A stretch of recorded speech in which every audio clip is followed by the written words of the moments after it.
Hello and welcome to Building a Landing Page that Converts. My name is Craig Campbell and I will be your instructor for this course. In this course, we are going to take a Photoshop design for a product landing page and build it out using HTML, CSS, and Bootstrap as we discuss strategies and decisions that are necessary for the process. This course assumes a basic knowledge of HTML and CSS, and a little familiarity with Bootstrap also wouldn't hurt. So I want to thank you so much for watching, and in the next lesson, we'll get started. Hello and welcome back.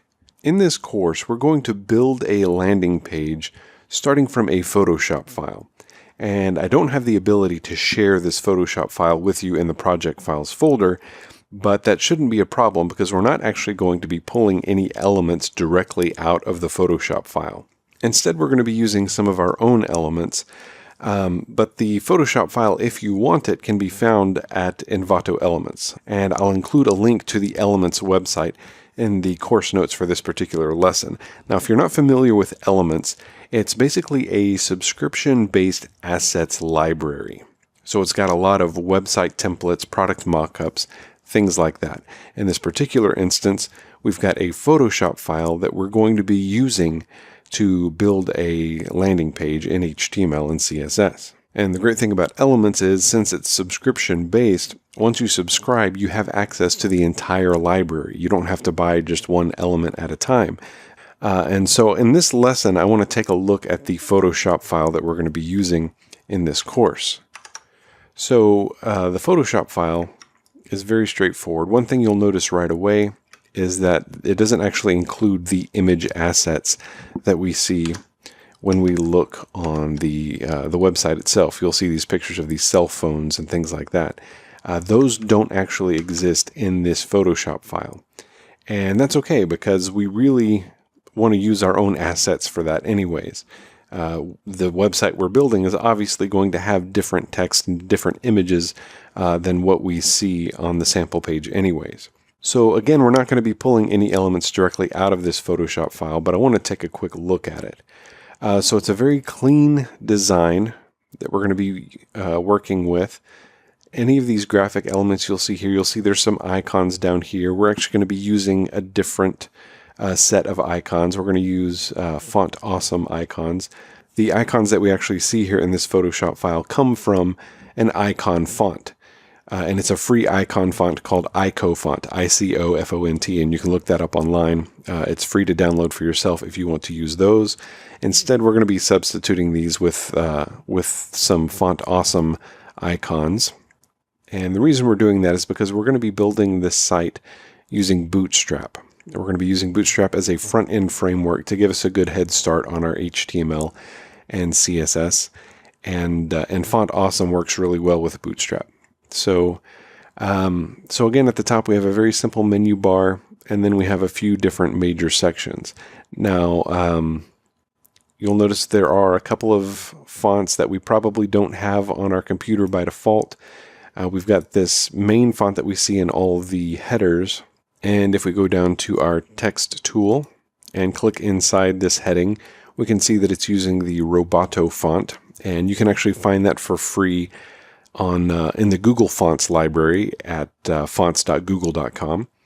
And you can either download that, or as we'll see in a moment in a future video, we can actually just point to that font from our website. So we don't actually need to download that onto our computer. But the main font that's being used here everywhere is Roboto. We've got Roboto Light here.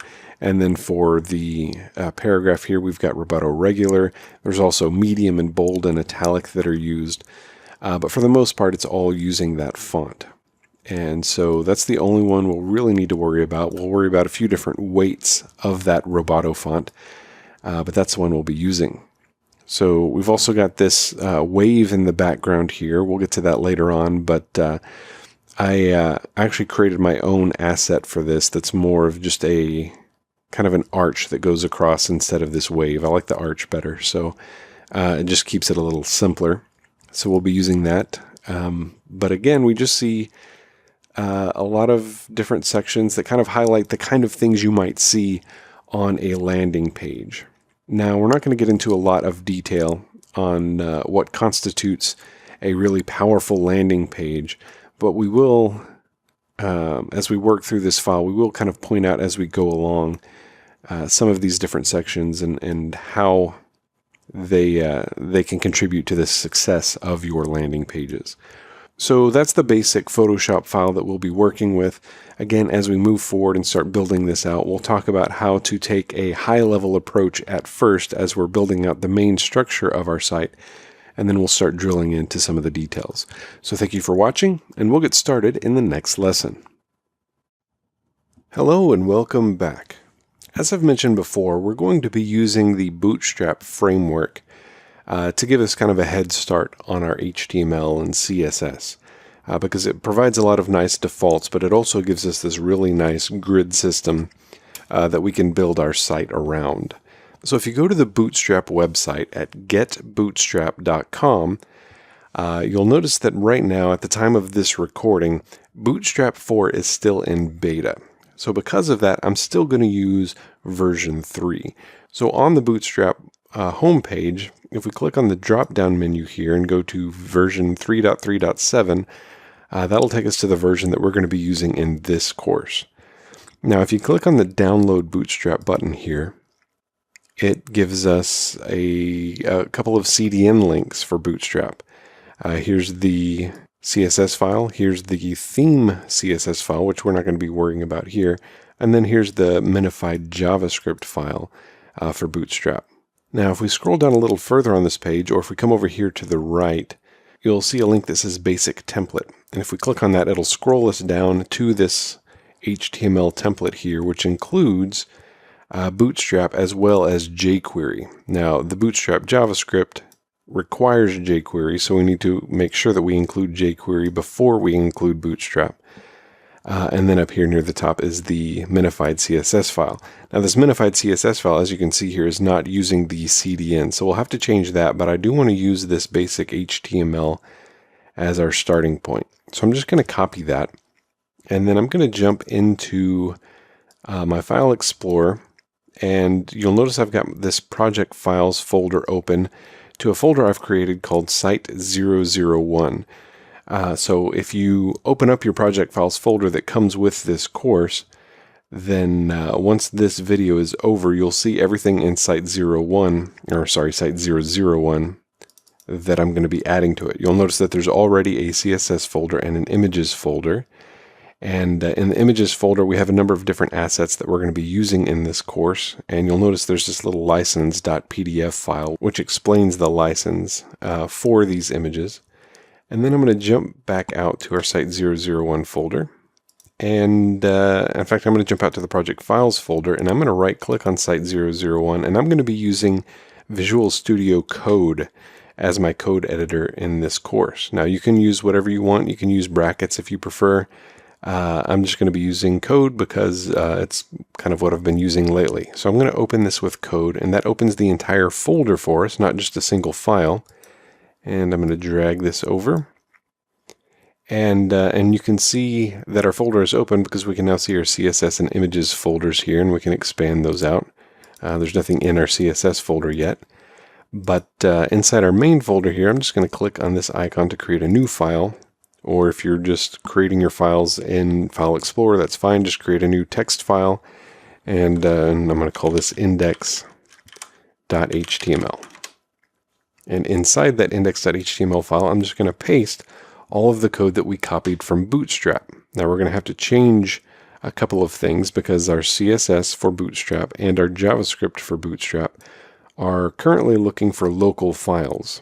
And I'm not going to store these files locally. Instead, I'm going to use the CDN files. So I'm going to jump back into my browser here and go back up to the download link section. And I'm going to look for this Bootstrap CDN section here.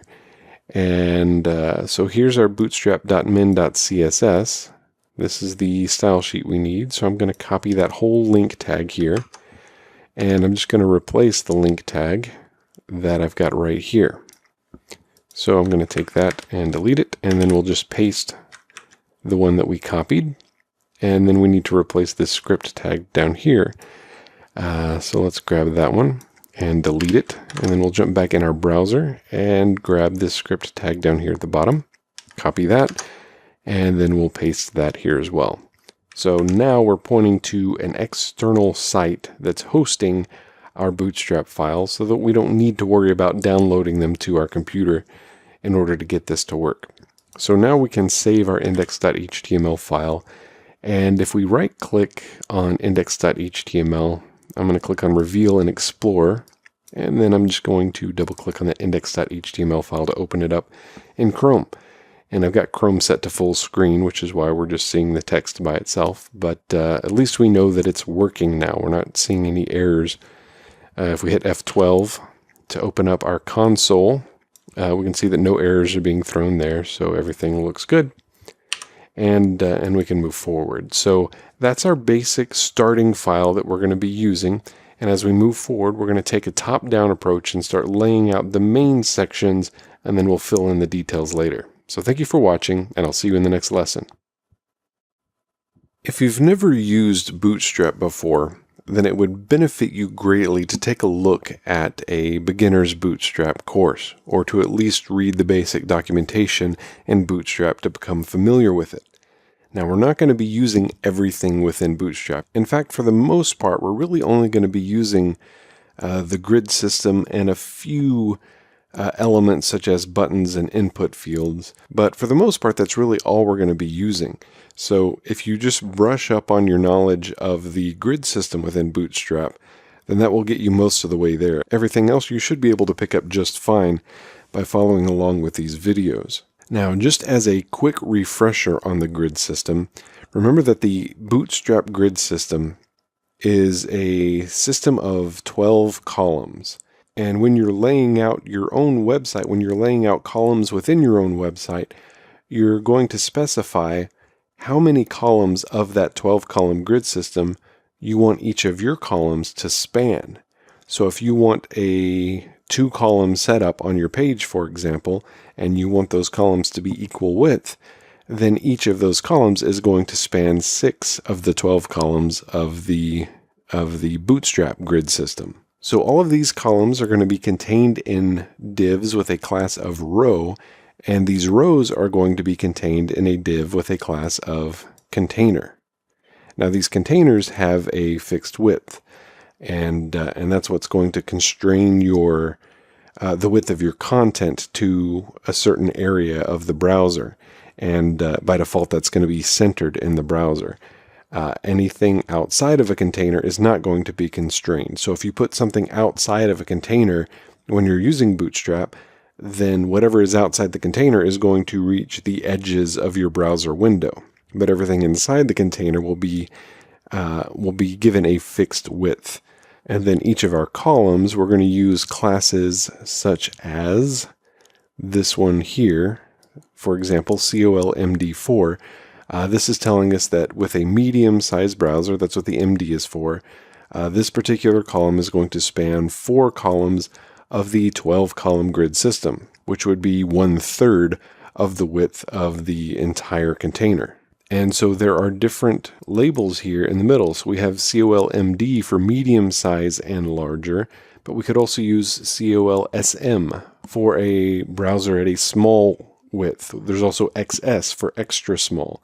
If all you specify is COLXS and then a certain number, then that particular column will span that number no matter what size the browser is. But if you also include one of these medium columns, for example, or even a small or large or extra large column, then at that breakpoint it will change its width. So it is responsive that way, and we might see some examples of that as we move forward, but we're not going to cover it in great detail. So again, it would benefit you greatly to go through and review how this grid system works before moving forward. But if we jump over to our Photoshop file, we can talk about how we're going to strategize the basic layout of our website. So we see certain things like our nav bar up here at the top, our main menu item. Now, Bootstrap does have a navigation element, a menu bar that we can fix to the very top of the window, and we could certainly do that for our website. Now we're going to have to customize the way it looks a little bit, but it would give us a good starting point anyways. Now you'll notice again this navbar takes up the full width, and then the content inside the navbar is contained within a smaller area. Same with the rest of our content. You'll notice the left and right edges of our content here match up with the left and right edges of our navbar. So when I see something like that, and I'm using something like Bootstrap, I immediately recognize that this section here, I'll just outline that, would fit inside one of our container divs in Bootstrap. Our navbar at the top is going to have to be outside of a container, but then inside that navbar, we can have a container where we put this content. So as we scroll down a little bit, we can kind of get an idea of how our columns are going to be laid out. So here we have a 3-column setup. So once we get down to this section, we'll have 3 separate Bootstrap columns here, each with a width of 4, because it's going to span, each of these columns, I should say, is going to span 4 of the 12 columns of that grid system, or 1/3 of that container.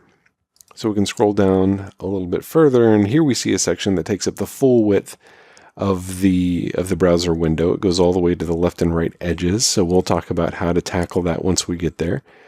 But for the most part, we see all of this content is contained within a certain width. Here we have another example of content that goes all the way to the edges with this background image there.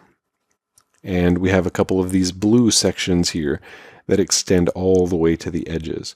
So anytime you see something that extends to the edge, you know that that's something that needs to be outside of the container, outside of a Bootstrap container. And then the content inside that div can be placed inside a container to limit the width of it. And this particular section is going to be a little bit tricky the way we're going to put it together, but we'll get to that a little bit later on. So again, we have a lot of sections here. Most of it's going to be contained inside of a container, and anything, again, that goes outside the bounds of that container would have to rest outside whatever container div you're using. But that's basically how we're going to tackle this website. And we're going to move from top to bottom as we start laying out the HTML, and then we'll jump into CSS to start styling it. So thank you for watching, and I'll see you in the next lesson. Hello and welcome back. In this lesson, we're going to pull in the font that we're going to be using. As we saw before when we were looking through our Photoshop file, the main font that's used all throughout this web page is Roboto, and we can find that on fonts.google.com. So I'm going to jump into a browser, and I'm going to navigate there. And once we get there, we can just do a search here for Roboto, and here it is right here. I'm going to click on the little plus icon to select the font, and then if we click down here at the bottom where it says one family selected, it will expand that out, and if we go to customize, we can choose the different font weights that we want to include.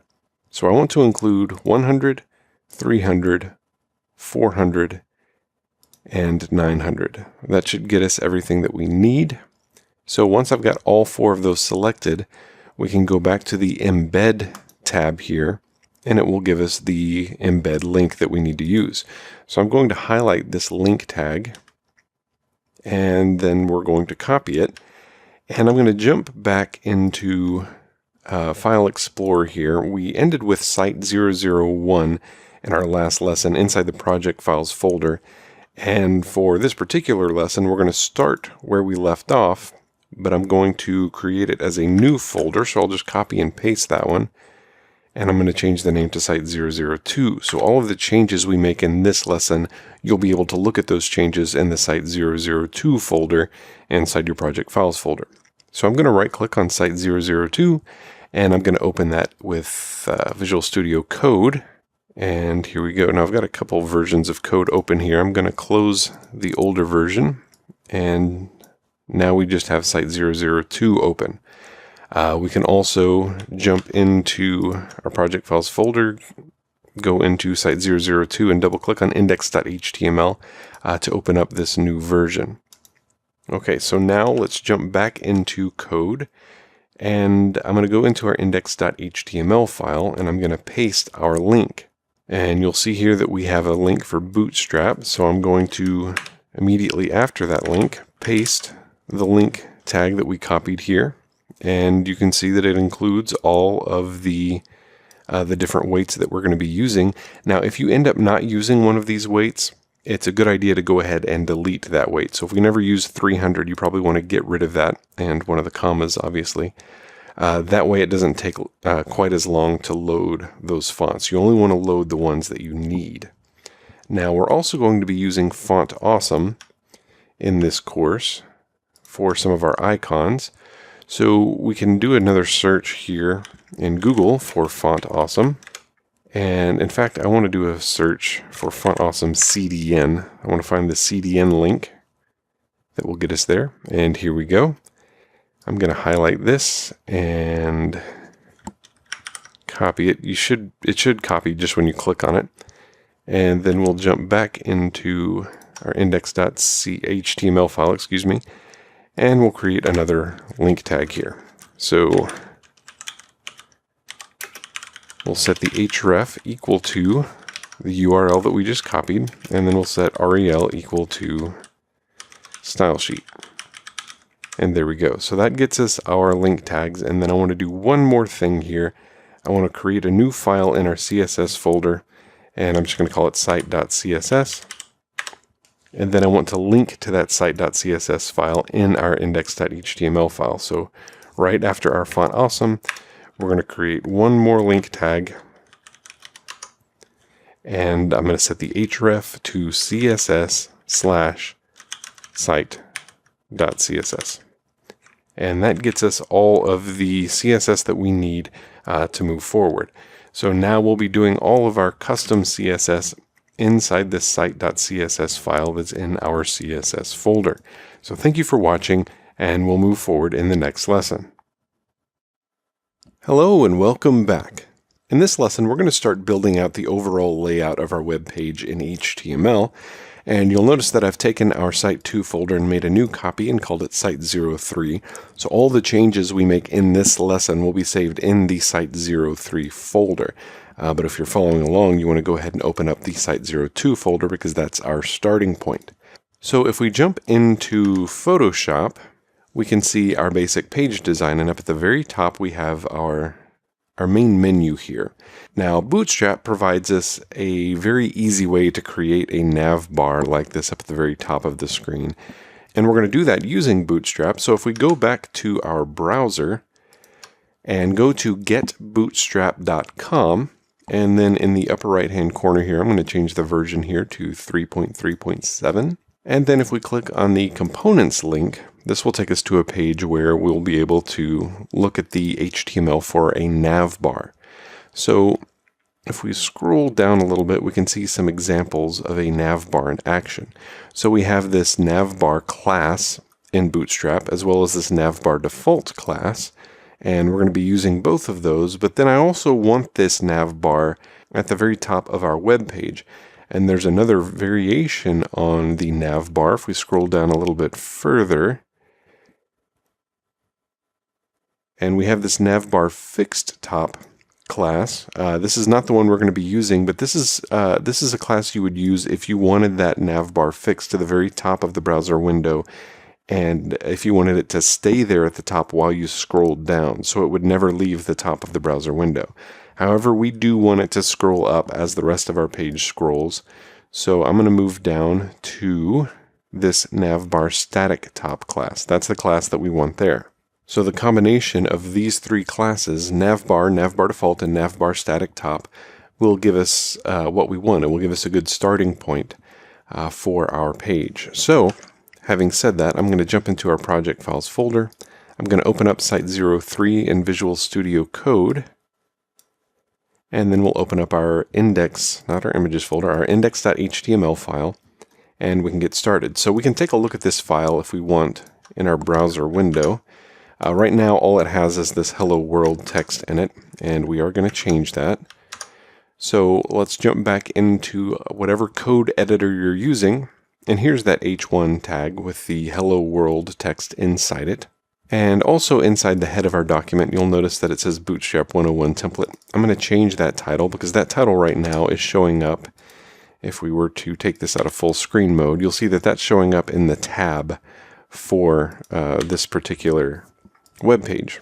And so we're going to change that to whatever title you want for your page. So we'll just say landing page here. And then we'll jump down to the body of our document. So in the body of our document, when I'm editing, I like to have a little bit of space to work with because it's just, I don't know, it's easier for me to work if I have a little space. So I've got a couple extra lines above and below. We can reduce that space later on once we're done, but I like to be able to really focus in on what I'm doing here. So I'm going to zoom in a little bit on the text so that we can really see what we're doing. And let's pull this over a little bit. And we're going to get started. So I'm going to create a nav element just like we saw on the Bootstrap website, and we're going to give it a few different classes. We're going to give it a class of navbar, and then we'll give it another class of navbar-default. This is what takes care of the basic colors within that navbar. There's another option called navbar inverse where you would have a black background with light colored text, but the navbar default will give you a white background with darker text. And then our third class here is going to be navbar static top, which is the one that will put it at the very top of the page with no margins or rounded corners around it. So that's our opening tab. We'll go ahead and add role equals navigation. And there we go. We'll nudge that closing tag down a couple of lines. And then I'm going to jump over to our Photoshop file again. So the navbar itself, as you see, takes up the full width of the browser, but the content inside the navbar is contained within that fixed width that we've talked about before. So we're going to need to put all of that inside a Bootstrap container. So the navbar itself is not inside the container because it takes up the full width, but the content inside it will need to be inside a container. So we'll jump back into our code. And I'm going to type in some shorthand code to type this out a little bit quicker. If you have access to Zen coding or Emmet in whatever code editor you're using, then you should be able to do this as well. But I'm going to give this div a class of container. So using Zen coding, that would just be div.container. And then we'll hit tab and you'll see it fills that out for us. Again, the ability to use that shorthand just really depends on what code editor you're using. A lot of code editors do have plugins available for Emmet or Zen coding. If you're using something like brackets, then you can get the Emmet extension. If you're using Visual Studio Code, then it comes by default. But there we go. So we have our container. So everything inside this container is going to be within that fixed width that we talked about. And so now we have a couple of items we're going to put inside that container. And I'm just going to copy these and paste them. And then we'll kind of go over it. So first we have this anchor tag with a class of navbar brand. That navbar brand class is just another class available to us through Bootstrap. And that's just going to style this text a certain way. If you're using an actual logo, an image logo, then you don't need that navbar brand class. But I'm using it here. And then below that anchor tag, we also have an unordered list. And we have a few more Bootstrap classes here. We have nav, navbar-nav, and then pull right. And these first two are just going to style our list in a certain way. And then the pull right class is going to float it to the right so that it's on the right side of our navbar. Then inside that unordered list, we have a few list items. And our very first list item has a class of active. It's our active current page. And you can see those just have links inside them. So let's save that document and then jump back into our browser and refresh the page and see what that looks like. So there we go. We've got our navbar in place with our logo on the left and a few links over here on the right. So as we move through the next few videos, we're going to take this one chunk at a time and we're just going to be laying out the HTML for each of these sections. Later on, we're going to jump in and start styling this. You'll notice that the navbar here actually has a white background, whereas the navbar that we just created has a light gray background. So we're going to need to change that to match what's in the Photoshop file. But first I want to take care of the bulk of the HTML before we jump into our CSS. So thank you for watching, and we'll move forward in the next lesson.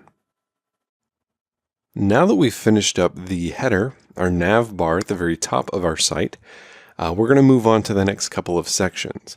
Now, a lot of the HTML in this course or on this page is going to be very repetitive. You can see a lot of these sections are very, very similar, but each of them has their own little unique layout configurations.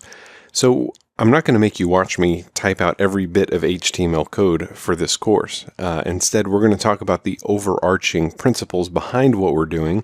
We're going to talk about the approach that we're going to take as we're building out this HTML, but we will see a lot of just copying and pasting content as we weed through all of this text. So for these first couple of sections here, let's take a look at how we would approach this. Now remember, since we're using Bootstrap, the column layouts are going to be very, very easy to handle. So for our first section here, we can see that we have some text and a button over here on the left, and then an image over here on the right. We have a very simple 2-column layout for this section, and it looks like they're roughly half and half. So each one takes up about 50% of the width. Just below that, we have a title, which for all intents and purposes takes up the full width, even though there is a line break there. And then a section just below it that has 3 separate columns, one with some text, one with an image, and then a column with some more text.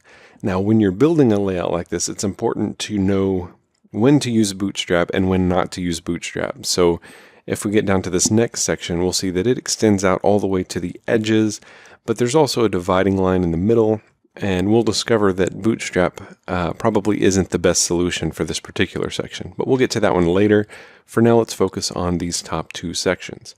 Now, one thing you want to pay close attention to when you start laying out your pages is the size of the text and the fonts that are being used. And we already saw that Roboto is being used everywhere, but we're seeing it in different sizes and different weights. For example, this very first section has very large text on it, and all of the rest of the sections, as we look throughout the rest of the page, the text is a little bit smaller than it is up at the top, but it's still pretty large there. So for the very top section, we're going to use an H1 for this, because this is going to be kind of the feature section of our page. And everything else we're going to use H2 elements for that, the second biggest text that we see there. Now we'll see that some of the sections have text in italics. We even have different sizes of paragraphs. One thing that I find very helpful when starting out a page like this, especially this single page application that we have going on here, is I like to print out the page on a piece of paper and then go through the Photoshop file and take note of the different font sizes. Now keep in mind that those font sizes aren't going to match up exactly with what you're seeing in the browser window. So you might not be using the same numbers, but you can at least point out where the text is the same size. You can see that this paragraph is the same size as that paragraph, and it gives you a really good visual model. In fact, I have a printout sitting in front of me with little notes in pencil along the sides for the different font sizes and things like that. So again, that's one thing that I find very helpful. But again, as we're laying out the overall page, I find it very helpful when using something like Bootstrap to go through and just take a quick look at how you're going to lay everything out. So everything here is going to be in a column. We're going to have one row for this first section with 2 equal-sized columns. So let's start with that. Now I've taken all of our files and I've made a new copy of our site folder. So we're now on site 005. So our starting files are actually going to be the files from site 004. And all of the changes we make in this lesson will be in the site 005 folder. So I'm going to open that up in Visual Studio Code. You'll see I have the site 005 folder open here, and we can get started. So we have our nav bar, and if you want to, if it helps you, and sometimes it does help me when I'm first building something, we can put some HTML comments here. So we can put nav for our main navigation, just to kind of help us delineate where everything is. So then just below our nav section, we can just create another comment here. So again, this main section is going to be in a div with a class of container. And again, I'm using shorthand code here, which you might or might not have in whatever code editor you're using. So I'm going to type div.container because it's a class of container, and then I'm going to do pound main section because we're going to give this section an ID of main-section. So then I'll hit tab and it'll fill that out for me. And again, since it's in a class of container, remember this is a Bootstrap class, so this will keep everything contained within that fixed width that we talked about before. And then inside that container, we're going to have a row. And then inside that row, we're going to have 2 columns. Now I've played around with this a little bit myself, and we can see in the Photoshop file that it looks like it's roughly half and half. Maybe the right column is a little bit larger than the left column. So for the left column, I want to span 5 columns of the 12 column grid layout. And for the right column, I want to span about 7 columns. So let's jump back into our code and let's do that. So I'm going to create a div with a class of COL SM5. And then I'm also going to give this particular div a class of main heading in case I want to style it specifically in CSS later on. And I'm just using 2 different class names, so I'm using dot here twice. And there we go, we have our first column there. And then I'm going to create our second column. And this is kind of the way I like to do it. I like to create my columns first, and then I'll fill in the content within those columns. So our second column is going to be COL SM7. Sorry, -7, there we go. And so we now have our 2 columns inside our row. Now you'll notice I'm using SM here. What this means is that at the breakpoint that Bootstrap defines for small browser windows, and we have extra small, small, medium, large, and extra large. Those are all the different breakpoints that Bootstrap provides for us. And when we use one of these prefixes like small, medium, large, etc., what this is saying is that at a small browser size and up, anything over small, so this would include medium, large, and extra large, this particular column is going to take up 5 columns of the grid system. But anything smaller than small, anything smaller than whatever this prefix is here, is actually going to default to all 12 columns. So once we get down to a really small size, this column is actually going to take up the full width. Same thing for our second column here. At a small browser size and up, it's going to take up 7 columns of the 12 column grid system, but anything smaller than a small browser size is going to take up the full width. So inside our first column here, if we look at our Photoshop file, we have an H1 here, and then we have what I'm going to use as a paragraph below that, and then a button below that. And we're going to use Bootstrap buttons. We're going to have to restyle those Bootstrap buttons later on. But we're going to start by using the default Bootstrap button. So let's jump back into our code. And again, this is one of those areas where I'm not going to make you watch me type out all of that content. Instead, I'm just going to copy it and paste it into the window here. And so I'll point out what I did. I need to adjust the indentation first. There we go. So again, inside this first column, we have an H1. And then we have a paragraph. And below the paragraph, we have our button. Now, what I want to point out here are the 2 classes we have here. We have the BTN class. Both of these classes are Bootstrap classes, by the way. We have our BTN class, which styles the basic look and shape of the button. And then we have the BTN primary class, which determines the color of the button. So by default, a BTN primary class is going to have a blue color to it. And then you'll notice after the Discover More text that I'm using this, we have a couple of non-breaking spaces first, but then I'm using this ampersand RARR, which is a right-facing arrow in HTML. So let's save that and jump back into our browser. And we'll refresh, and I think I might be pointing it to the wrong folder. Yep, I need to point to site 005 there. And there we go. So this is that right-facing arrow I pointed out using ampersand RARR semicolon. And now we have our left column. So let's jump back into our code and let's do our right column. And we're going to be using one of our images here. Inside the images folder, you'll see an image called Tablet 2 up. That's the image we're going to be using. And so since this one is just an image, I'm just going to go ahead and type this one in. So it's going to be an image tag, img, and then our source is going to be our images folder. So we'll point to images / and then tablet 2-2up.jpg.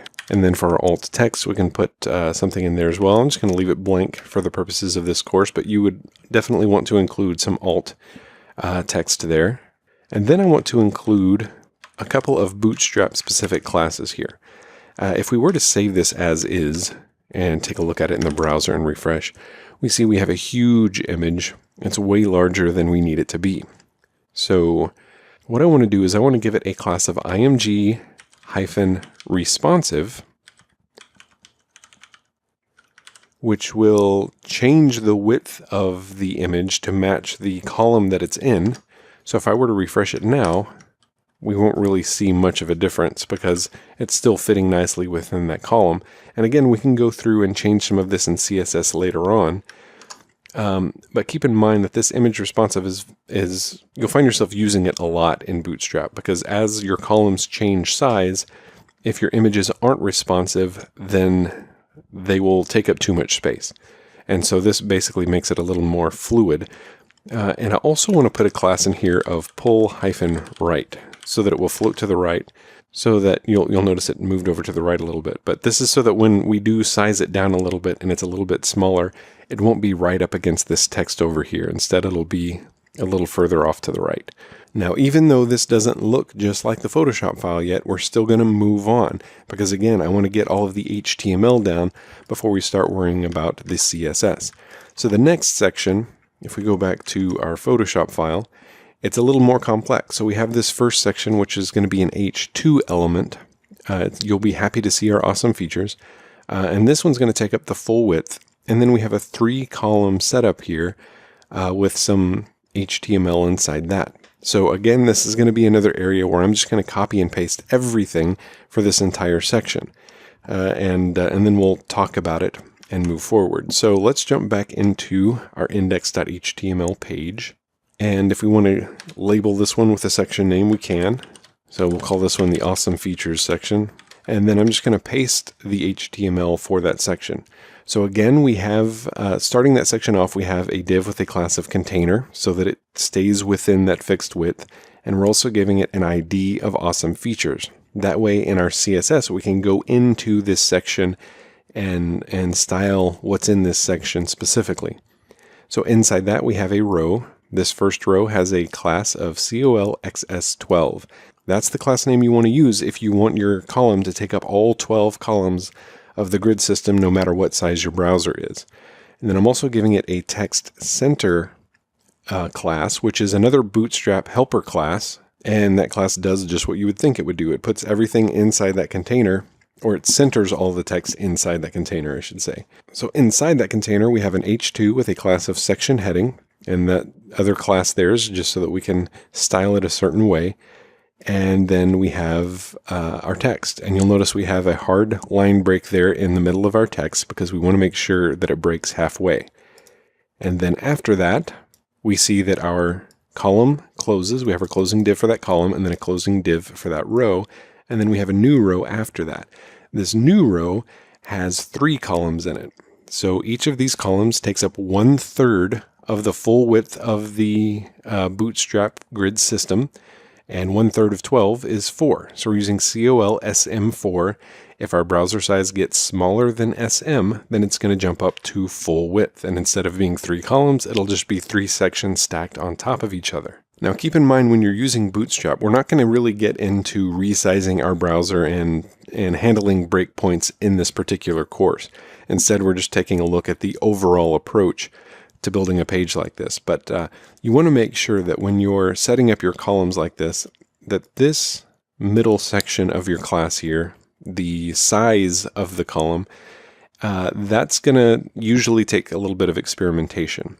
If you discover that it looks really bad to have 3 columns at a small browser size, then you might bump this up to colmd4. So then anything less than a medium browser would take up the full width of the container. Now keep in mind you can also use multiple classes here. We could also do colmd4 as well as colsm6. So at a small size, it would take up half the width. At a medium size and larger, it would take up 1/3 of the width. And at an extra small size, it would take up the full width. But I'm just going to go back down to our starting size here, colsm4.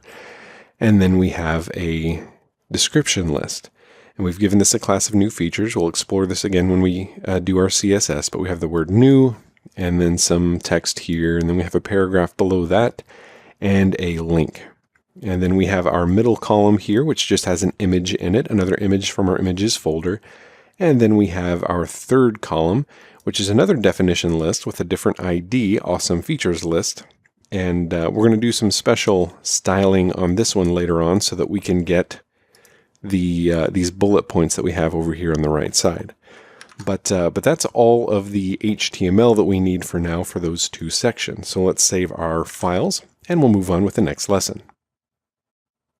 In our last lesson, we laid out the first couple of major sections of our page. And again, they don't really look like what we're going for just yet, but we're just trying to get the HTML out of the way before we start styling everything. I like to take care of the structure of my document before I start worrying about the styling. So I'm going to jump back into Photoshop here, and we'll take another look at our page, at what it's going to end up looking like. And if we scroll down to our next section, as we've mentioned before, this section is going to have to be handled a little bit differently. Trying to lay out this section using Bootstrap is going to be a little bit tricky because of the way the background works. Now, there are certain ways that it could be done, but I would rather just keep it simple. We've got two major sections here. A section on the left, which is going to have a video.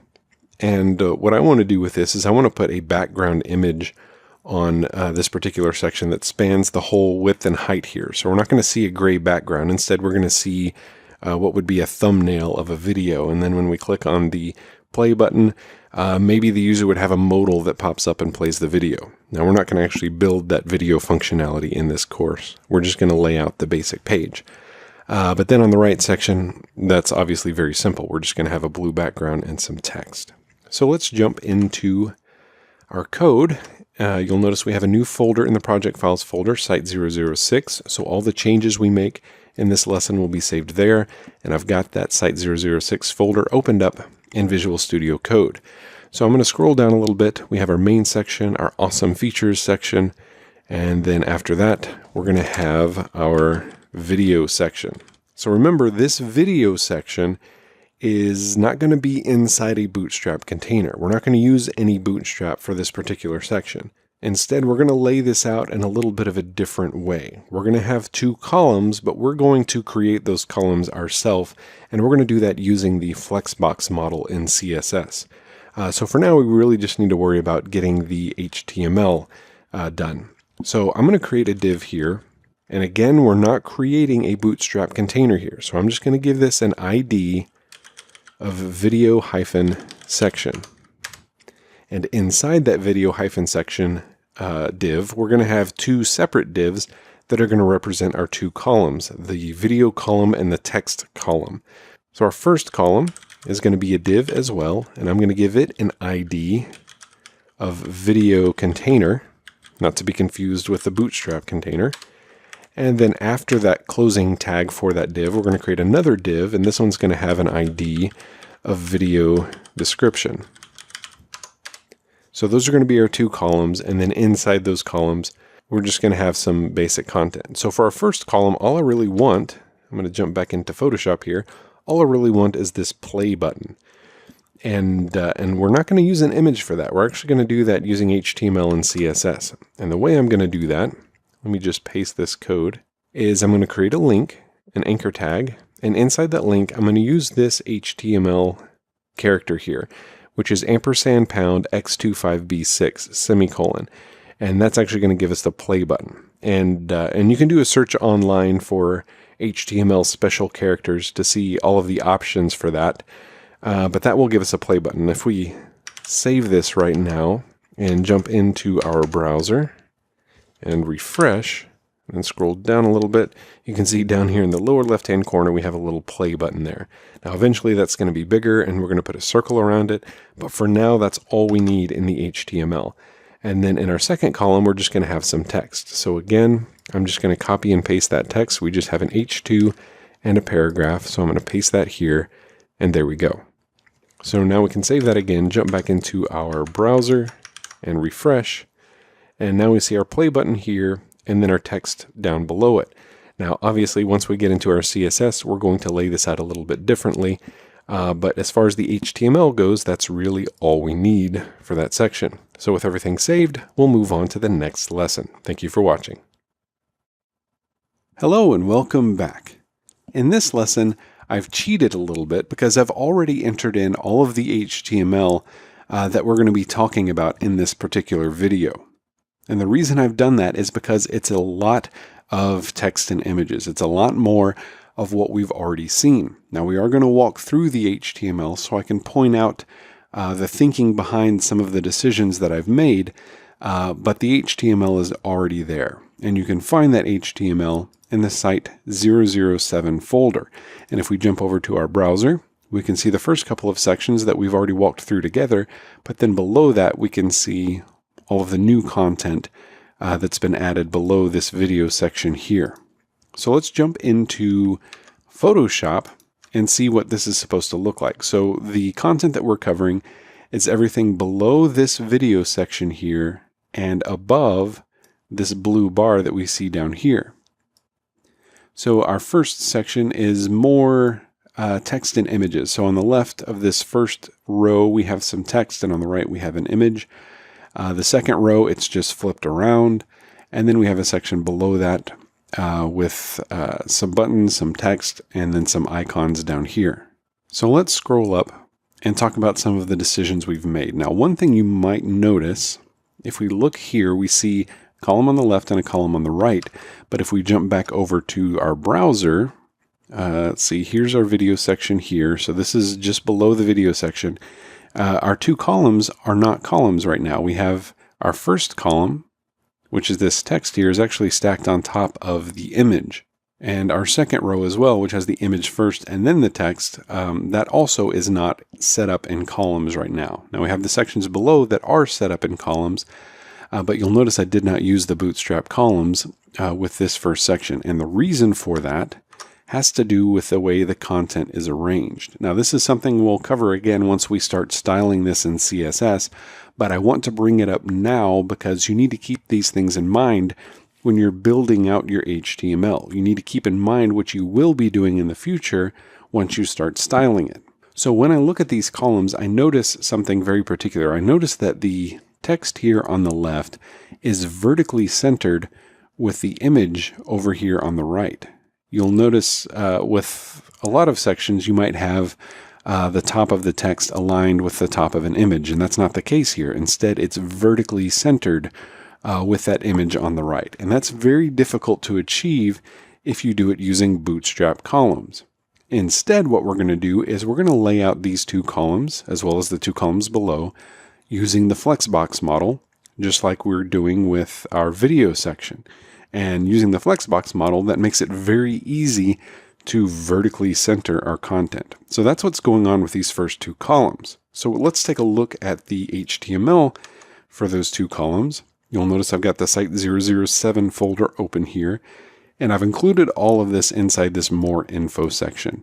So here we have our div with a class of container, because even though I'm not using Bootstrap columns here, I still want it to be contained within the same width as the rest of our Bootstrap containers.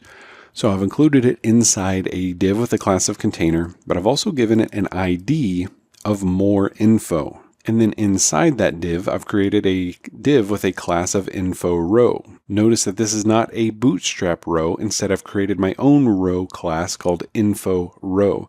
And that info row is going to be a flex container for the column on the left, which is this info text column, and the column on the right, which is this info image, which is just another one of the images in our images folder. And then our second info row column is the same way. It's going to be a flex container. Our left column in this case is going to be the image, and our right column in this case is going to be the text. So then beneath that, we have this section called wave section. And you'll notice that this opening div here does not have a class of container on it. And let me explain why. Let's jump over to our browser, or not to our browser, let's jump into Photoshop, and let's scroll down to that section. You can see why we call it a wave section, because there's a wave in the background. And since we have that wave in the background that takes up the full width of our browser window, we need to make sure that that's not in a container. So that's going to be a background image for this entire section here. And then we have a kind of a centered section here, and then below that centered section we have another 3-column layout. So our centered section is going to be this first section right here inside the wave section. So you'll notice it's a div with a class of text center, which is a Bootstrap class that will center all of the text inside of it. And then it has an ID of download section, simply so that we can jump into it in CSS and style anything specifically that we need to. Then we have an H4 with a class of alt heading, and I've given that a specific class because the text here is going to look different than most of our other headings. And then we have an H2 with a line break in the middle of it, and then a button. So all of that is going to be this content here that's centered on the page. So then for the section below it, where we have 3 columns, we've got this div with a class of container. Here we do need that class of container because these 3 columns are going to be fixed within that fixed width. And then we have a row. And in that row, we have 3 columns with a class of colsm4. So they're all going to be 1/3 of the full width. So inside that, we have a class of news item, and that includes a paragraph and a date. And you might be wondering why I have this extra div around it. Instead of just putting the paragraph and the date inside that column div, why have I put this extra div around it? Well, if we go back to our image here, our Photoshop image, you'll notice we have this little border on the left, but that border isn't taking up the full height. It's just a really small border over here. And so in CSS, we're going to be using the before pseudo class on this news item div that I've created to create that left border. And that'll make more sense later on when we actually build it. But that was the thinking there. That's why we have these paragraph and, or these 2 paragraphs here nested inside that news item div. So we have 3 columns there, and then we can move down to our next section, which is the benefits section. So we have this big title here, and then 3 columns below it. And certainly we can see that here. So we have our H2 here with our text centered, and then below that we have a div with a class of row, and then a few divs with some extra content in it. So you'll notice we're using some Font Awesome classes here. If you've never used Font Awesome before, it's very simple to use. This is how we're creating those icons. We simply use an I element here.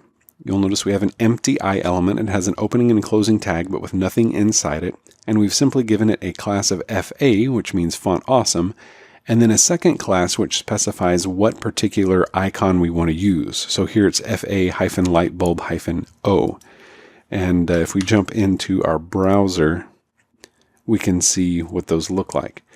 And again, we're using Font Awesome here for these icons instead of the icons that are in the Photoshop file, simply because there is a CDN out there for Font Awesome, so it makes it really easy to point to those icons that way.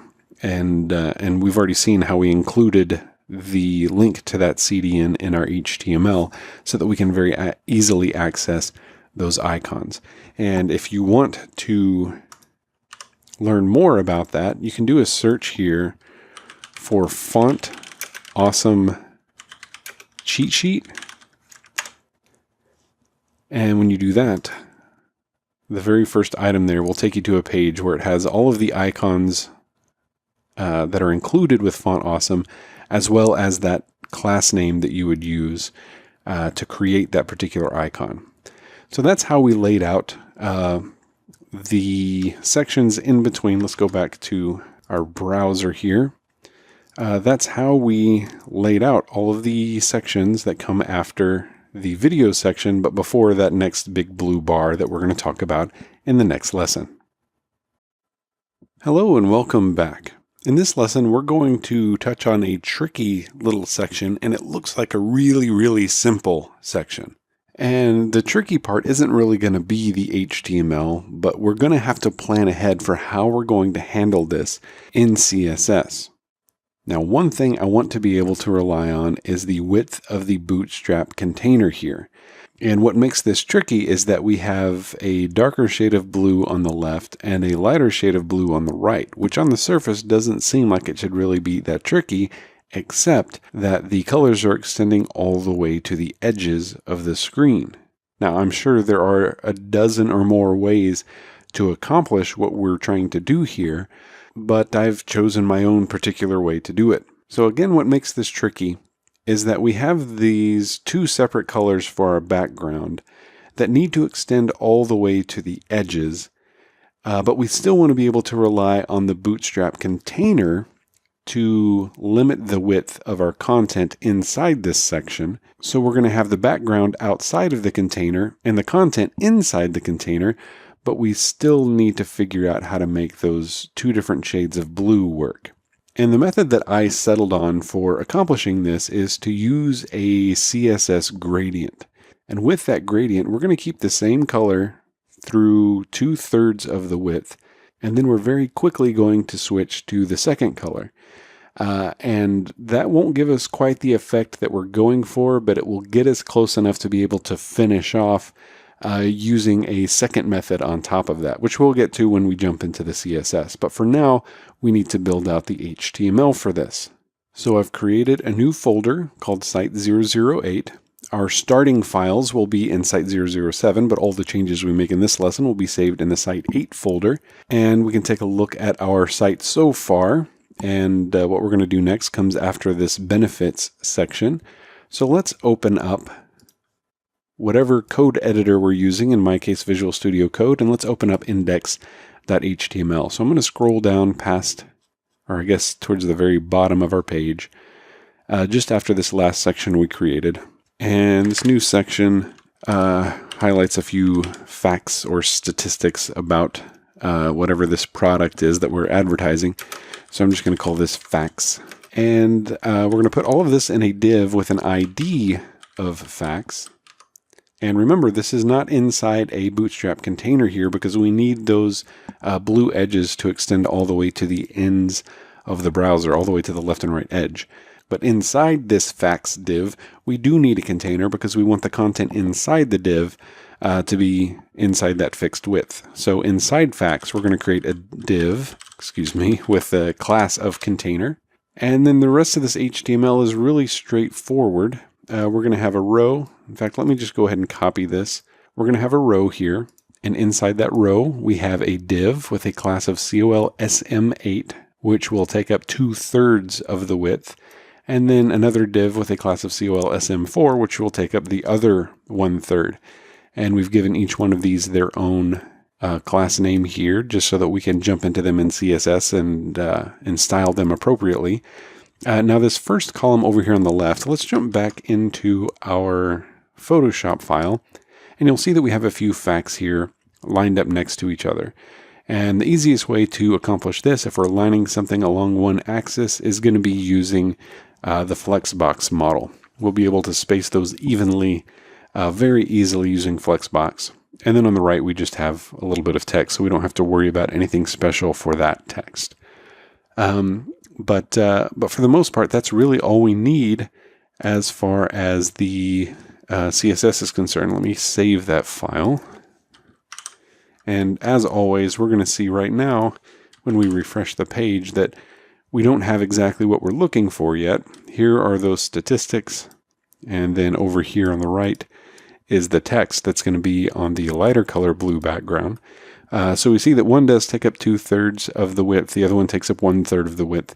And then later on, when we jump into the CSS, we'll see how to make it look like what we're going for. But that wraps it up for this section, so we'll move on to the next. Thank you for watching. Hello and welcome back. In the interest of time, I've already filled in the rest of the HTML for our page. And the reason for that is, if we go to our Photoshop file, you can see that underneath this stats section, which is the last one we worked on, we've got several more sections, and a lot of it is just text. So I don't want to get too tedious with the HTML by making you watch me enter in a bunch of text. And also we need to move forward and get started on our CSS. So I do want to walk you through very quickly what we've done. So our first section underneath the last section that we worked on is this section that has a few separate panels on it. And Bootstrap actually has a very helpful panel class that we can use to achieve just that. And we're going to have to go in and customize it a little bit in CSS. But if we jump over to our browser, we can see by default what those panels are going to look like. So we can create a panel header, which is where we have this text up at the top. And if we look at that in our HTML, we can see what those panels would look like in Bootstrap. So I'm going to scroll up to the choose section here. So just like always, we have a container, and this particular container has an ID of choose. In that row, first we have a header, and then on the next row, we have 4 separate panels. And you'll notice that at medium sizes, there's just going to be 2 different panels side by side, and they're going to be stacked on top of each other. So we'll have 2 different columns, but then at large sizes and up, we'll have 4 separate columns because that 3 there is 1/4 of the 12 column layout system. But inside these columns, we have these panels. And so the outer div, the container div for that panel, has a class of panel and panel default. These 2 classes are Bootstrap specific classes that basically make our panels look like what we see here. However, since we need to customize these panels quite a bit, I've also added my own class called Panel Products. And we can target that in our CSS to customize the look. This panel heading class just inside the panel class, this is also a Bootstrap specific class, as is panel title. Now we might override some of the Bootstrap styling for those 2 classes, but those are Bootstrap classes. Panel body is also a Bootstrap class, which defines the main body of whatever panel you're working on. There's also a panel footer class as well, which you'll see is not included here because we're not using a footer for these particular panels. So we have 4 identical panels. They have some slightly different text in them, but they're basically just different choices for these products. Now you'll also notice in our Photoshop file that there are a couple of variations on these panels. The first variation is this one with a blue top here. The second variation is the one with this large drop shadow behind it. So I've also created a couple of extra classes, one of them called Blue Top, which is on this panel div, and then another one called Shadow, which is on this other panel div. So we can jump into those in CSS and tackle those as well. But that's the panel section. If we go back to our Photoshop file, below that we have 3 columns with some testimonials in them. You can take a look at the HTML for that yourself. There's nothing really special going on there. And then same for our frequently asked questions section. We have 4 different questions and answers. And then we have another panel over here on the right. So if we go down to the FAQ section, you'll see that we have 1 column here.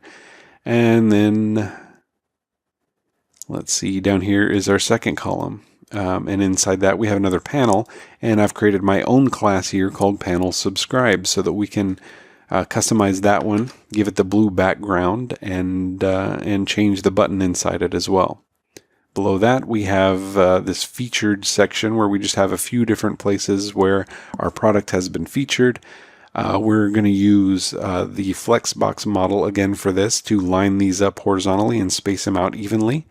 Below that we have another one of these blue sections, so this blue background needs to be outside of a container, but the content inside it needs to be inside a container. So we can go back to our code and look at that. Here's the featured section, and here we're just using placeholder images. If we jump into our browser here, we can see just these placeholder images that we're using for those logos for all the places where our product has been featured. Again, below that we have this Smart People section, which again is this blue section here. So again, we have this div that does not have a container class on it because that's going to have the blue background that extends to the edges. And then inside that div, we have a container because we want the content inside the blue background to be contained within that width. And then below that, we have our footer nav, which has 4 columns in it and some links and things like that. We can see all of those here. And then we have this extra footer down here at the bottom, which I've included inside this main footer section. So that's the rest of our HTML. Before we move forward with the CSS, I really want you to go in and become familiar with this HTML because you're going to need to understand all of the HTML in order to understand what we're going to do with it later in CSS. So thank you for watching, and I'll see you in the next lesson. Hello and welcome back. In this lesson, we're going to get started styling our page. And I want to get started by overwriting Bootstrap's default styles for our text and for our buttons. So I've created a new folder called Site 10, and all of the changes we make in this lesson will be saved in that folder. And if you remember, we added the Roboto font to our website using a link tag using Google Fonts, but we haven't actually applied it to the page yet. So let's start by replacing all of our font choices with Roboto. So let's jump over to our text editor of choice, open up index.html, and here we can see our link tag for the Roboto font. And this is the font family name that we'll be using right here. So I'm going to jump into our CSS file, site.css, and we're going to point to the HTML, and I'm going to go ahead and point to body as well. And I'm just going to set the font family, the default font family for everything, to Roboto, comma space, sans serif as a backup. So I'm going to save that, and then we'll jump back into our browser and refresh the page. And we see that that's just a very subtle change, but we did see our text change a little bit, and everything still looks good there. Now, while we're dealing with our fonts, I also want to go ahead and address our H1s and H2s and set up the sizing for those. So let's jump back into our site.css file.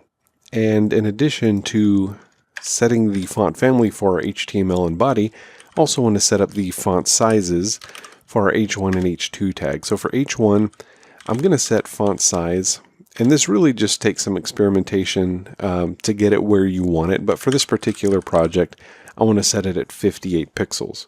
Now, as I've mentioned before, we're not going to go into a whole lot of detail on making this responsive. I'm going to leave that up to you. Once you're done watching this video, I want to challenge you to make this more responsive. And one of the things you might do is you might adjust that font size for smaller browsers. 58 pixels might be a little too big once the browser size gets a little bit smaller, but it will work for the purposes of this course. I'm also going to set the font weight here to a value of 400. And while we're here, we'll go ahead and do our H2s as well. We're going to set font size to 40 pixels here. It's going to be a little bit smaller, and our font weight is going to be a little different as well. It's going to be a little bit lighter at 300. So we'll save that. And if you remember, if we go into our index.html, we have a few different font sizes that we used here, or I'm sorry, font weights that we used here, or that we included, 100, 300, 400, and 900. So in our CSS right now, we're using 400 and 300. So with everything saved, let's jump back into our site and refresh. And there we go. So now we can see our H1s are not only larger, they're also a little bit bolder than our H2s. And that's a good starting point. So that's really all the text I want to tackle for now. We will be changing some more text sizes and weights and things like that, but we're going to tackle that as we move forward in each section. For now, the only other thing I want to tackle are the buttons. We can see the default Bootstrap buttons here on the page. We can scroll down to see that all of our buttons look like that. And the blue buttons are the ones that we gave a class of btn-primary. And then the subscribe now button, I believe that's btn default. But we want to change that. If we go back to our Photoshop file, we can see that our buttons have rounded corners. They're more pill-shaped buttons. Now we do have a couple of buttons that just have slightly rounded corners, but most of our buttons, our default buttons, have these rounded pill-shaped edges. So I want to change that in our code. So let's jump back into our CSS, and I want to apply some default stylings to our buttons. Now the button class that we're using in Bootstrap is .btn, and that's the one we're going to be overriding here. Now when you're overriding styles like this, remember this btn class is defined in the Bootstrap style sheet that we're linking to. So if you want to be able to override those styles, then in your index.html file, you need to make sure that your style sheet here comes after the Bootstrap style sheet. The Bootstrap style sheet is up here, and ours comes after it. if ours came before it, then all of the Bootstrap styles would override ours, and obviously that's not what we want.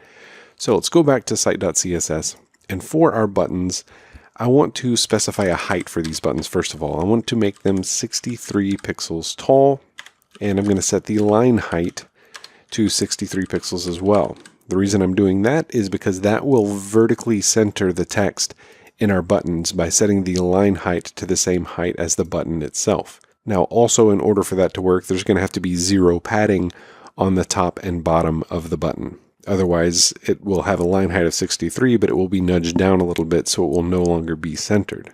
But before we get to the padding, let's go ahead and apply some border radius to our button. So we're going to do border-radius, and I'm just going to set this to a large number, and that will round off the corners. And let's go ahead and take a look before we get any further with it. We'll refresh our page, and there we go. We've gotten a little bit further.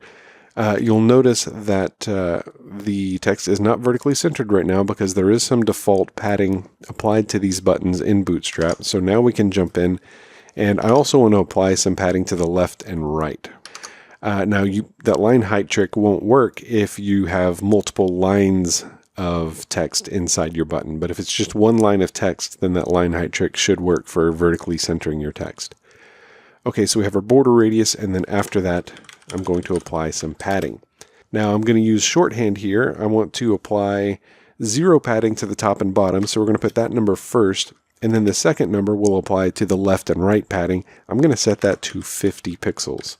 Save that and refresh our page, and there we go. Now we see that our text is vertically centered because we took off that extra padding from the top and bottom of the button, and we have a lot more space around the edges because of the 50 pixels of padding we added. So we can scroll up and down and look at the rest of our buttons to make sure everything looks okay, and that looks pretty good. So let's jump back into our code, and it looks good. I want to change the font size a little bit and make it a little bit larger. We're going to set that to a value of 16 pixels. Refresh that, and that looks a little bit better. And we see that the text is already centered in these buttons, I believe.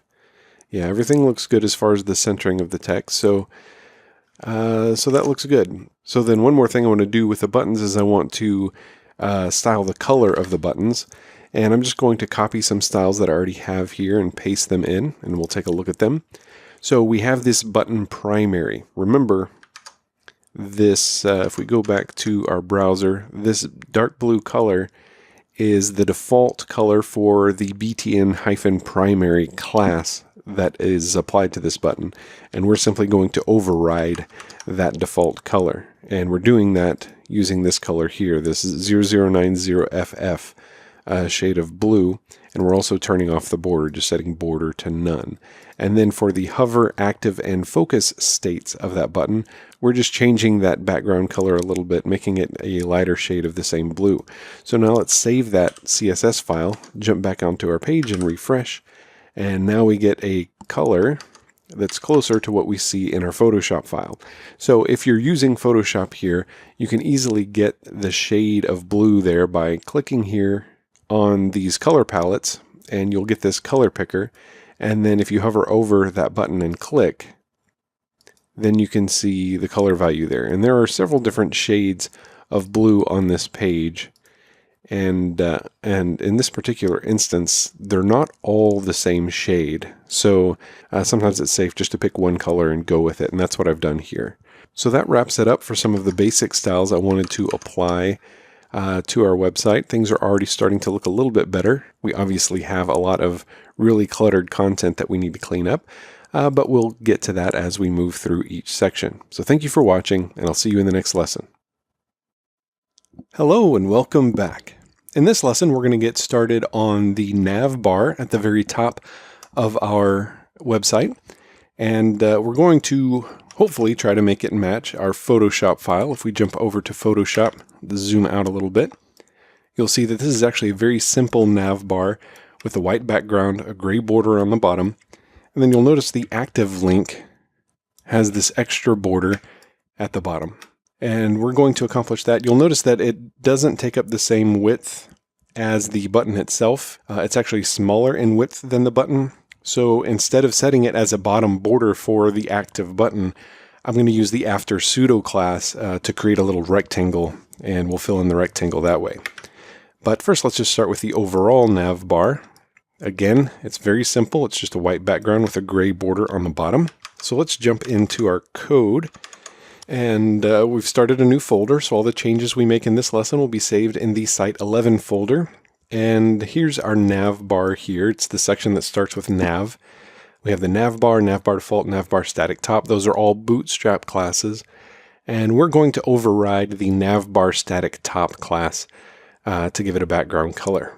So I'm going to jump into CSS, our site.css file. We're going to scroll down to the bottom, and I'm going to create a new commented out section, and I'm just going to call it header. That way it's going to be a lot easier to navigate through our CSS file. And I'm going to create a rule for navbar static top. Now right now our navbar has a light gray background. We want to give it a white background. So we're going to change the background color, to white. We'll save that. Take a look at the file and refresh, and we see that that did work. Targeting the navbar static top class did work. Sometimes it might take a little experimentation. If you really want an easy way to figure it out, you can always right click on it if you're using Chrome and click on inspect. And then you could go to the nav here, and you'll see there's 3 different classes applied to it. And then over here on the right where our styles are, we can see where the colors are applied. Now in Bootstrap, you'll see the gray background color is applied to the navbar default. So we could have done that instead of the navbar static top, and it would have just overridden it. Either way, you'll see that it works. But usually, if you're having trouble overriding a particular Bootstrap style, it's very important to use this technique to inspect the element that you're looking at and see what rule that's applying to, because sometimes the rules are more specific than just a single class name. Sometimes the rules will point to a certain class that is the direct descendant of another class. And if that's the case, then you need to make sure that you use that same rule whenever you're overriding it. Because if you want to override something that already exists, then your CSS rule needs to be at least as specific as the CSS rule you're overriding. So we've got the background color now for our navbar. The next thing I want to do is change the height, because you'll notice in our CSS file, if we zoom in, it's a little bit taller than what we're dealing with here. So I'm going to jump back into our CSS, and we're going to change the height to a value of 100 pixels. And I'm also going to add some margin to the bottom so that it pushes the rest of the content down. So we're going to set our margin bottom property to a value of 40 pixels. And we'll do that. Jump back into Chrome and refresh, and there we go. Now we see it's a little taller. Now we still have some work to do because all of our text now is aligned at the top, and we want it vertically centered. You'll notice our buttons over here, they only take up a certain amount of height. They're not automatically taking up 100% of the height of the nav bar, so we need to fix that. So the first thing I want to tackle is our logo over here on the left, which is taking up right now the same height as the rest of our items. And if you remember, in our index.html file, if we find our logo right here, it has the navbar brand class applied to it. And that is a Bootstrap specific class, and we can override any styles on there. So let's jump back into our site.css and let's override that. So we're going to point to navbar-brand, and I'm going to set its height to 100 pixels as well. I'm going to set the line height, since we know that this is just going to be one line of text, it's not going to be one line on top of another. We're going to set the line height to 100 pixels as well, which will in effect vertically align it. And when we do that, we're also going to need to remove the padding from the top, because if we were to just leave it like that and refresh, you'll see it's off center because there is some padding at the top of that button or at the top of that div. So we also need to set padding top to a value of 0, and once we do that, we can see that it's now vertically aligned. Now we can do the same thing for our navigation items over here. If we inspect these and look at this anchor tag, we can see that it has some padding applied to it as well. So if we make these taller and change the line height, we're either going to have to get rid of the padding or set the line height to 100 like we just did. If we leave the padding there, which I think I might do, if we leave that padding there, then we just need to adjust that line height. So our total height is going to be 100 pixels, and our padding top and bottom is 15 pixels each. So that's 30 total pixels we need to subtract, which gives us 70 pixels left over. So we're going to set our line height for these anchor tags to 70 pixels. And then we won't have to mess with the padding for those buttons. So again, we need to make sure that our rule is as specific as the rule that we're overwriting. And you can see here that we have several different rules that are applied to the anchor tag that's a direct child of a list item that is the direct child of the nav class, or the navbar nav class. So we're going to override that. Let's jump into our CSS, and we'll just skip a couple of lines. And we're going to point to navbar nav, and then we're going to use the greater than sign to indicate that we're looking at the direct child of the navbar nav class. We're going to look at the list item within that. We're going to look at an anchor tag within that list item. So here we're going to set our line height to 70 pixels. And in order to match up with our Photoshop file, we're also going to set the font weight here for these items to bold. So we can refresh, and there we go. Now you'll notice that our buttons have a gray background on them, and we don't want that for this particular design. So what I'm going to do is I'm going to copy a couple of rules here, because it's a lot to type out. We're going to paste it here, and here we're pointing to the navbar default class. Inside that, the navbar nav, and here you'll notice we're pointing to li active, because it's the active object that has the gray background on it, as we can see here. And that, if we look in our code, we have a list item here with a class of active. So that's what this is pointing to. It's pointing to the active list item and the anchor tag within that active list item, and we're giving it a background color of transparent. And we're also going to do the same thing whenever we're hovering over it. We're going to make sure that background color stays transparent. So let's save that and refresh. And there we go. Now that background color is gone. Now the next thing I want to do, and this is kind of the trickiest part here, is I want to tackle this blue bottom border under the active link. So right now our active link just has darker text, but I want to add that small blue border here. And since it has a different width, we can't just set it as a border. Instead, I'm going to use the after pseudo class for our active link. And I'm going to basically just create a little rectangle with a blue background on it. So let's take a look at how we're going to do that. And this rule is going to be very similar to this one here, except instead of :hover, we're going to have :after. So let's copy that, paste it, and we'll change hover to after. So basically we're just creating a little fake element that comes after but inside that anchor tag. So we're going to set its content. This is the easiest part to forget. We're just going to set its content to an empty string. So we just have two single quotes there. And then what we need to do, we need to position it at the very bottom of our link. So I'm going to use absolute positioning to do that. Now, if I just set the positioning to absolute and set the bottom value to 0, it will jump down to the bottom of the website. Or the web page. We don't want it to do that. We want it to jump to the bottom of its parent element. So we need to set the parent element's position to relative. If the parent item has a position of relative, then anything inside that parent element that has a position of absolute will be absolutely positioned within that element instead of within the entire page. So we need to go back to the parent element, which is this anchor tag here. And let's go ahead and do it for all anchor tags, because it doesn't really matter either way. We're just going to set the position here to a value of relative. And then down here, we're going to set this after pseudo class, we're going to set its position to absolute. Now we can position it wherever we want to within that particular list item. Now, before I set the positioning, I want to set the width and height here. So we're going to do that first. I'm going to set the width to 40 pixels. And it's not going to be very tall. I'm going to set the height here to 3 pixels. And then I'm going to set our background color to a value of 0090FF. That same light blue shade that we've been using. Okay, so we've got our width and height. We've got our background color. So this kind of defines the dimensions and color of that rectangle. Now we need to position it. So I'm going to position it at the bottom of our link. So I'm going to set the bottom value to 0. So that will bring it down to the very bottom. And then I'm going to set the left value to 50%.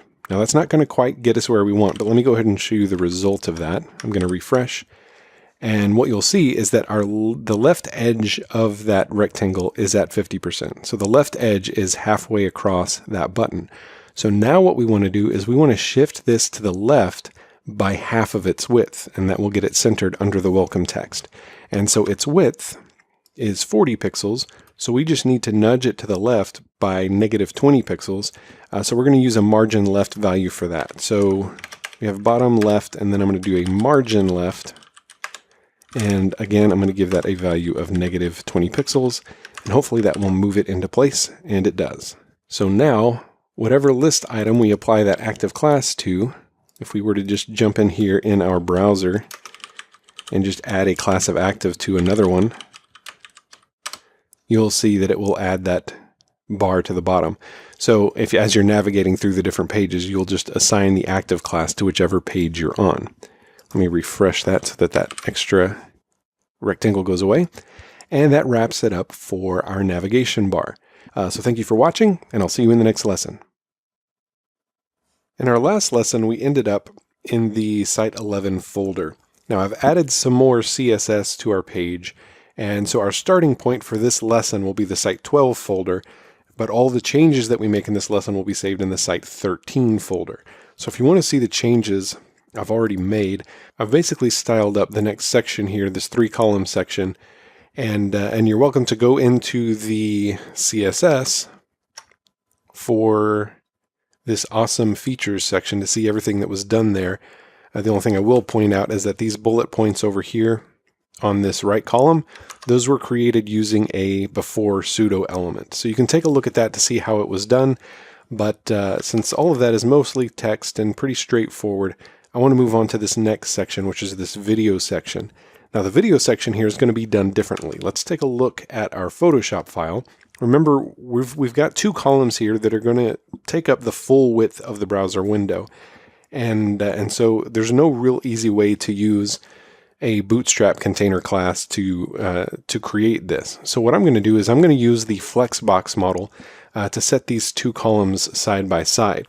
So if you've never used the Flexbox model in CSS, then I would advise checking out one of our Flexbox courses on Tuts Plus. But let's jump in and create this. So if we look at our HTML, we can see this video section here, and we have the containing div, which is just called video section, and then 2 divs inside it. Video container, which just has the play button in it, and video description, which has the text. So let's line those up side by side using the Flexbox model. I'm going to jump into site.css, scroll down to the very bottom, and then create a new section called video. And that parent container again is called video, and it's an ID, so it's called video hyphen section. And what I'm going to do here is first I'm going to set the height to 600 pixels, and then we're going to set our display here to a value of flex. Now by default, our flex items will be lined up horizontally, which is what we want, so we don't have to set the flex direction or anything like that. But I do want to set a margin, a top and bottom margin on this section so that we have a little space around it. So our top bottom margin is going to be 80 pixels, left and right is going to be 0. So then we have our left and right columns. Our left column has an ID of video container, and our right column has an ID of video description. So we're going to set the flex basis for both of these, which is basically just one way of setting the width, to a value of 50%. And I'm going to do that for both of them. And then for our left column, just so we can see a little better, I'm going to give it a background color of 999. Now we're eventually going to put a background image over that, but for now I'll just put that. And then I'm also going to give it a margin right of 10 pixels, just to put a little bit of a gutter in between the 2 columns there. And then our video description column, we're going to give a background color of that same blue that we've been using, 009-0FF. We'll save that and jump back into our page and refresh. There we go. Now we've got our 2 columns, and we still have some work to do. Now at this point, I would go back and forth a lot between your page and the Photoshop file in order to tweak everything and get it just how we want. So let's see what we're going to end up with here. So as I've mentioned, for the video container, we're going to give it a background image, but I'm going to keep that background color there just in case the image doesn't load for some reason. And so we're just using this lorempixel.com placeholder service, and I've just selected a particular image out of that placeholder service to place there. And then I've set it to center, center, no repeat, so that it will be centered within that container. And then I set the background size to cover so that no matter what, it would cover the full width and height. So let's save that and refresh our page. And there we go. Now we have an image loading inside of it. Now, another thing I need to do, since this is overriding this, I also want to put that 999 right here, and then we'll just get rid of the background color on that line. And that should get us where we need to be so that when we refresh it, yeah, we see that gray background before the image loads in on top of it. Now we still have our play button up here in the top left, so let's fix that. And that's basically just an anchor tag inside the video container. So let's just copy this, paste it here, and then add an A to the end. And there we go. So for that anchor tag, I'm going to give it a display of block, because by default an anchor tag is an inline element. I'm going to give it a margin of 0 auto so that it will be centered. I'm going to give it a color of white so that we can see it a little bit better. And then I'm going to give it a pretty large font size. Let's give it a font size of 70 pixels. And let's go ahead and save that and take a look. And there we go. So it's still in the upper left-hand corner, and when we hover over it, we're getting that underline, so we probably want to get rid of that as well. Let's jump back into our code, and let's go ahead and, while we're thinking about it, add the hover rule here where we're setting text decoration to none. And then I want to put a circle around this, this video container, or around this play button. So I'm going to give it a border of, let's make it 4 pixels thick, solid, and we're going to make this white as well, same color as the text. And then I'm going to give it a border radius of 100 pixels. Then we're going to set the width and height to 100 pixels as well, and that will give us the shape that we need. We might need to tweak it a little bit, but that should get us a good starting point. Let's refresh, and there we go. So yeah, that's a good starting point. We need to center align the text, so let's go ahead and do that. Text align, we'll set that to center. And it's still not perfectly centered in there. We can tweak that a little bit more. I'm going to give it some left padding in order to make that happen. So let's do padding left and set that to about 10 pixels and see if that centers it a little bit better inside the circle. Yeah, that looks a little bit better. And I also want to change the line height, bring it down a little bit so that it's vertically centered a little bit better. And this is just a value I had to experiment with a little bit until I found the right value, but I ended up with 94 pixels. And there we go. That looks pretty good. So now I want to vertically center it inside the container. So what I'm going to do is I'm going to set the container as a flex container, and then we'll align the items vertically to the center so that it will be vertically centered. So let's go into the video container here. And I'm just going to paste those properties, display of flex, and align items of center. When you set align items to center, it will do the cross axis. So by default, our flex is horizontally situated. So our cross axis is going to be our vertical axis. So align items is going to center things vertically. So I'm going to save that and refresh. And there we go. So now we have our left column looking like we want it. And since our right column is just some basic text, I'm not going to go into a whole lot of detail on that one. I'm just going to take what I've got here and I'm going to paste the finished version of it. We'll save that and refresh. And that's not exactly what we're looking for. And let me explain why. So in our CSS, you'll notice I've set the display here to flex as well and align items to center. And the reason I wanted to do that is because I want the heading and the paragraph under it to be vertically centered. But right now, the heading and the paragraph under it are both separate items inside the flex container. If we go back into our index.html, you can see that video description is what we set our flex container to, but instead of just one item that we're vertically centering, we have two separate items that it's aligning side by side. So the way I'm going to combat that is I'm simply going to create a div element and wrap the H2 and paragraph tag inside it. So now there's only one item inside this video description. And this video description has been given a display of flex and an align items value of center.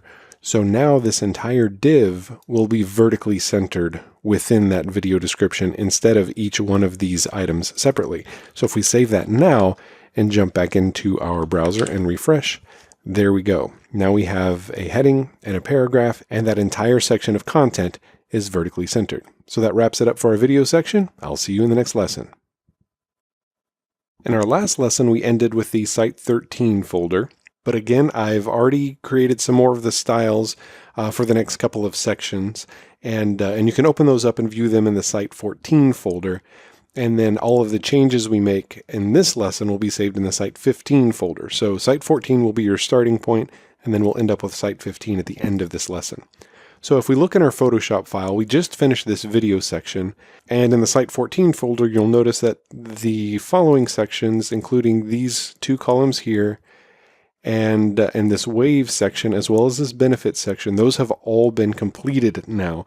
And you can look through that CSS to see how it was all done.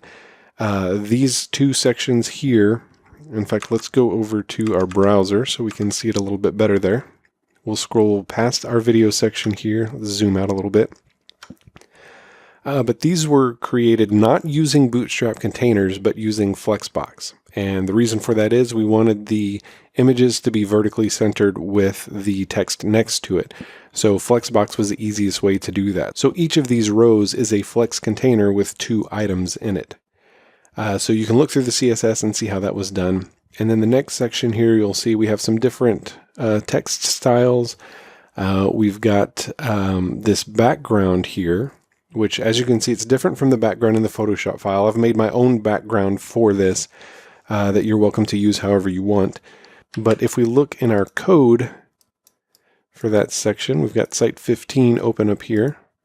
And we're going to go to our Site CSS. We're going to scroll all the way down to this, not the more info section, it is the download section. So immediately under the download section is the wave section. This is the div that spans the full width of the browser window.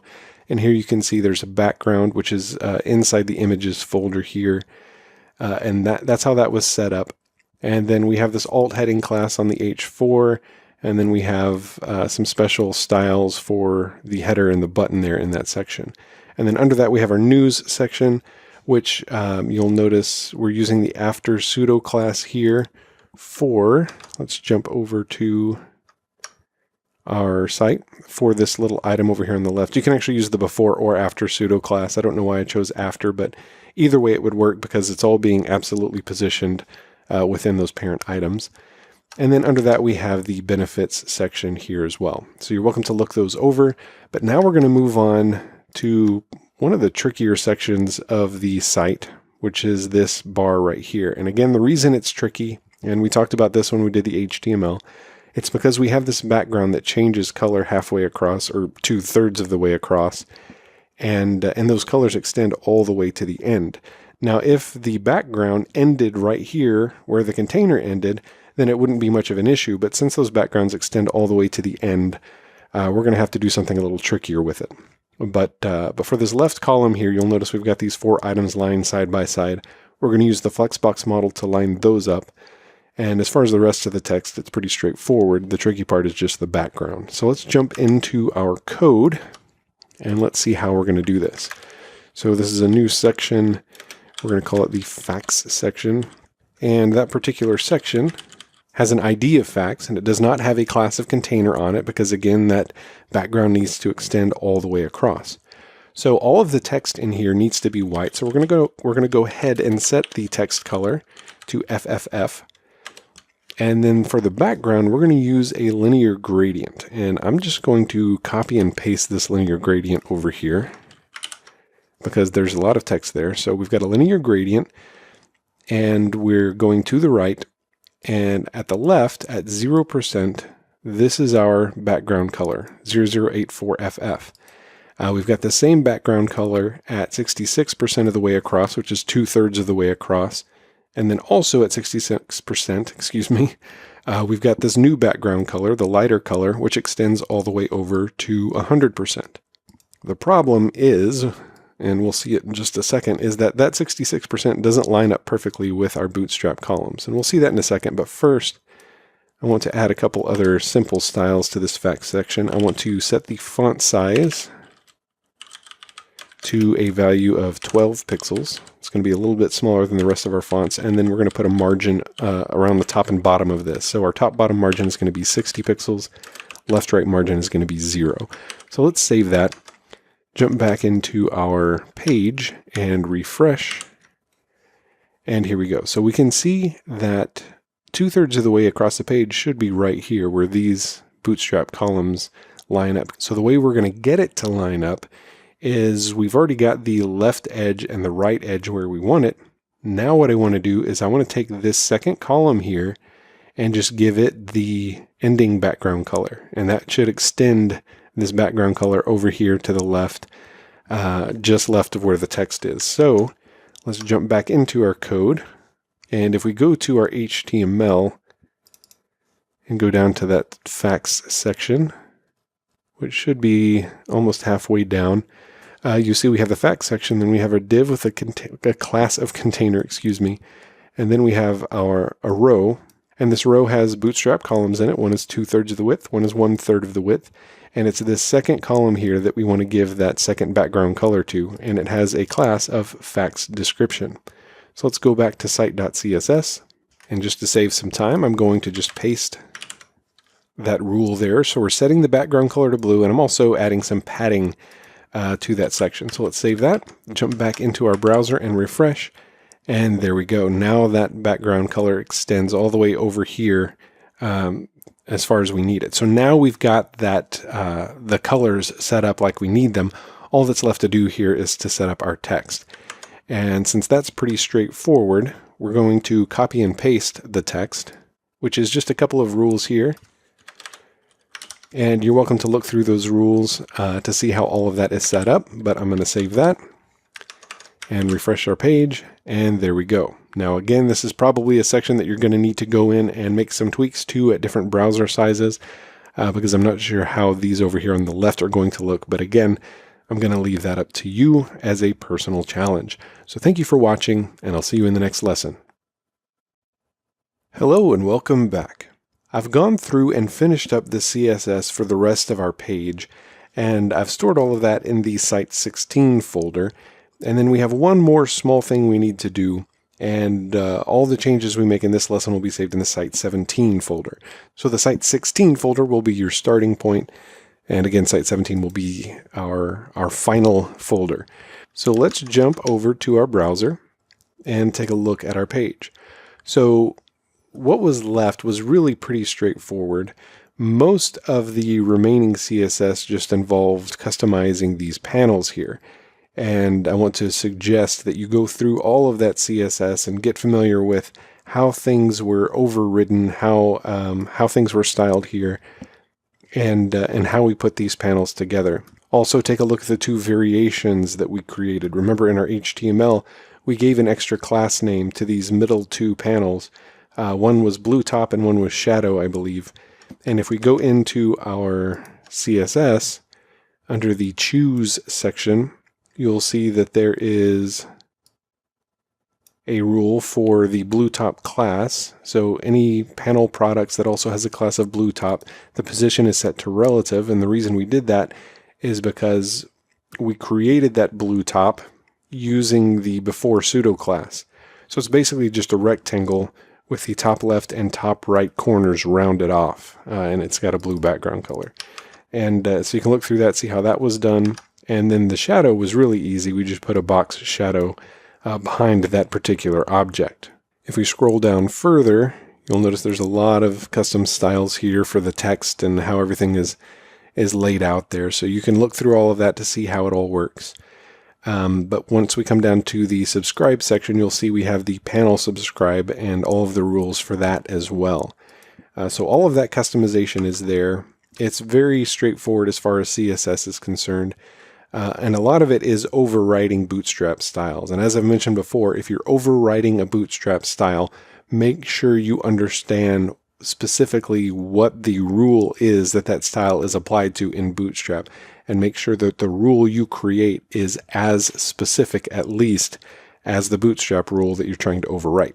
So there's one more thing I want to do on this page that has nothing to do with HTML and CSS. It's down here at the very bottom. It's this little button right here. This button is going to scroll us back to the very top of the page, and I'm going to use an animated scroll here for this. So we're going to jump back into our HTML now, go down to the very bottom, grab that scroll bar and go down, and then just after our last script tag here, we'll skip a couple of lines, and I'm going to create one more script tag to put in some custom JavaScript. Inside that script tag, I'm going to use the jQuery function ready, or the document ready function. And this is just what it looks like. What this means is that whatever goes inside this function is going to wait for the entire page to load before it actually runs. So what I'm going to do in jQuery, and if you don't know jQuery, that's okay. This is just a couple of lines of code.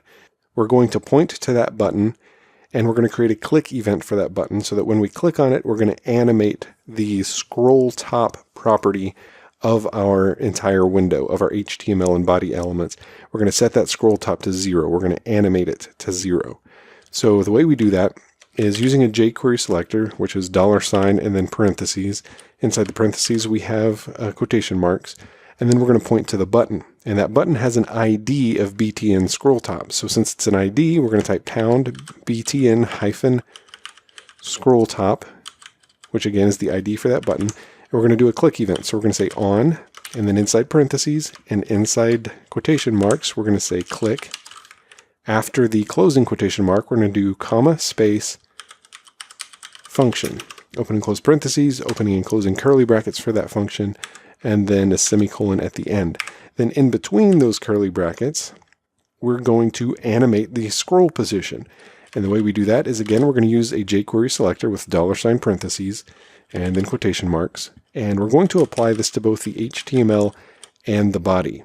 One of these will handle WebKit browsers, the other will handle other browsers. So once we point to both of those elements, outside those parentheses, we're going to say .animate, which is a jQuery function, so you need to make sure that you are linking to jQuery, as we are right here. And we're going to run the animate function. So we have animate, open and close parentheses. Inside those parentheses, we're passing in an object. So we're going to do that using curly brackets.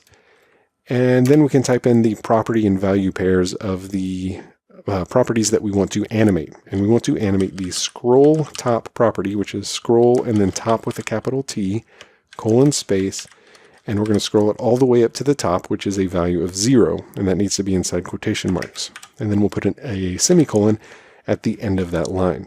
Let's save that, jump back into our code or into our browser, refresh the page, and let's scroll all the way down to the bottom and then click on the button. And we see, sure enough, that it animates back up to the top. So that wraps it up for our page design. Thank you so much for watching, and I'll see you in the next video. Hello and welcome back to building a landing page that converts. Throughout this course, we've taken a Photoshop design for a product landing page, and we've converted it to HTML and CSS. And hopefully, as we've talked about these strategies and the decision-making process of going through a build like this, hopefully you've learned a lot about how to approach one of these on your own. So once again, my name is Craig Campbell. I want to thank you so much for watching, and I'll see you next time.